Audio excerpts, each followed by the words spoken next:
Yes, as a member of the Economic and Social Rights Center, that is Hakijamii, my name is Elijah Odhiambo. I work as the Programs Director.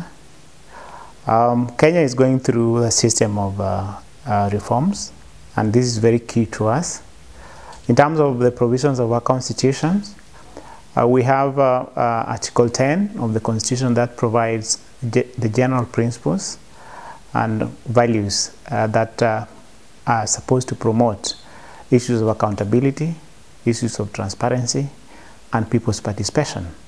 So that alone, under Article 10 of the Constitution, is already giving the general principles that the country must have for purposes of implementing the reforms.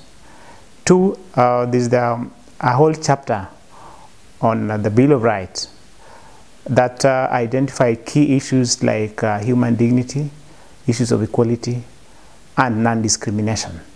So that already is providing also anchoring the specific articles in the general principles of the Constitution.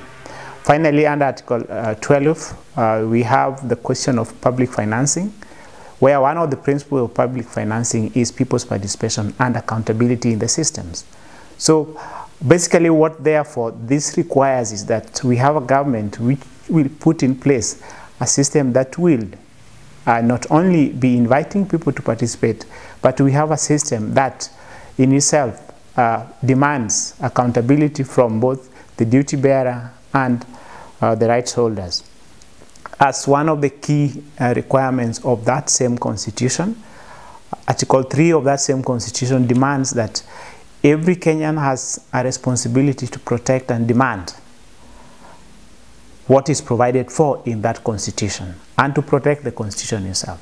So already that is providing mechanisms for doing this. What that will then require is that we have people who understand the provisions of those various chapters and articles, and then push for a system or a mechanism that would allow for people's participation, both at the information generation, the implementation, and monitoring.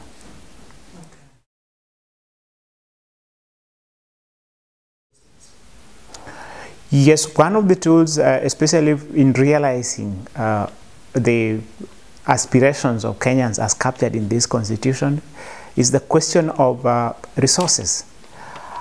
There's no government the world over which has monies of their own. They actually generate monies from the people themselves. This therefore requires that people understand the budgeting process so that they are able to, one, prioritize the areas where their monies must go. Two, systems of accountability for those people who are in the office. And three, mechanisms for feedback. So for civil societies and NGOs who are engaged in the process of economic and social rights, they must, one, understand the role of budget in fulfilling the rights as enshrined in the Constitution.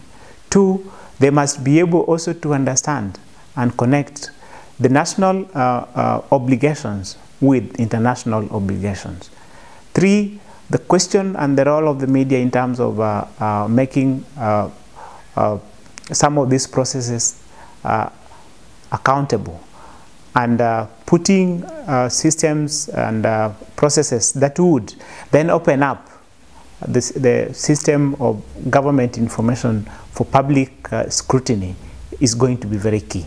So for civil societies engaged in issues of budget, issues of reforms, they have to understand the budget, they have to bring in the role of the media, they must also connect the international and national, and finally, the people who are directly affected by the issues of the reforms must be at the center of all these reforms. Otherwise, if they are not there, then we'll be engaged in debates which will be forever not ending.